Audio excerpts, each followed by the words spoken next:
This is the end of week 5, the beginning of week 6. I have just finished and released the SA1 grades. I want to make a comment or two about them. And the first thing I want to point out is that you have comments to read for me that you should look at in Canvas. There are both comments on the sidebar next to where the rubric is, and I have individual comments for everyone. So that's important to make sure you see them, because I read your essay and I have specific things I want you to think about, so make sure you read them.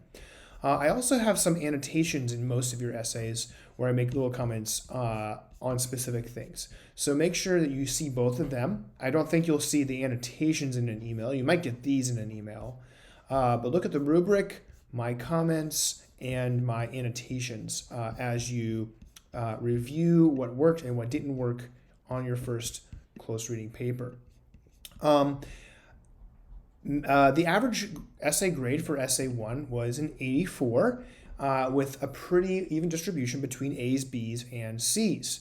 And so what you should think about in general is if you were in the A range, it means you definitely have the hang of close reading, and you've got the main idea, you're doing well, maybe some slight dialing in and massaging of your tools, but you're doing really well.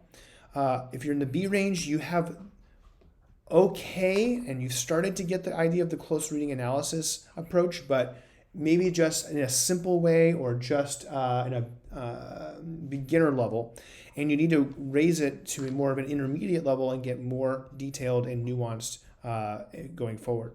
If you're in the C range, then you probably haven't quite figured out what the close reading mode is like, and you aren't doing the main important moves of that kind of writing.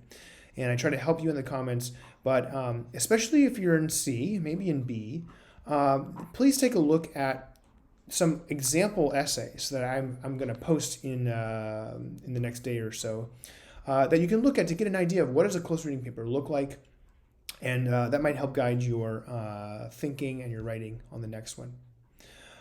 So I think I'll just leave it there. I have a note here. Remember, Take This Fish from week 1, that short essay by Scudder, the story of the boy looking at the young man who's the student, looking at this fish. And it feels like you're not sure what you're looking for. You're just looking at this passage of this text. What could I possibly say about this? And then finally, you see something that you can say. And in a way, close reading might feel like that, especially when you're starting out trying to learn how to do this kind of writing. It might at first feel like you're this student looking at the fish. But once you see it, it's a metaphor in a way for suddenly having a breakthrough concept, and you realize, oh, I now can say a lot of things about this text. So if you felt like that, that's okay, because it may mean that a breakthrough is coming. And on the next essay, you may experience that, and you may be able to do much better.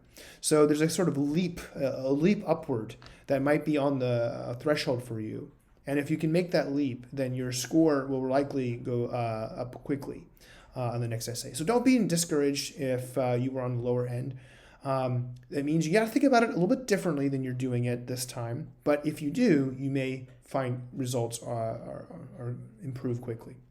In weeks 6 and 7, you'll be reading the novel Silence. I'm going to post 2 podcast episodes that a colleague of mine here at Fox and I recorded together last year for a slightly different but related class, and in which we just talk about some of the background, context, and interesting themes of this novel.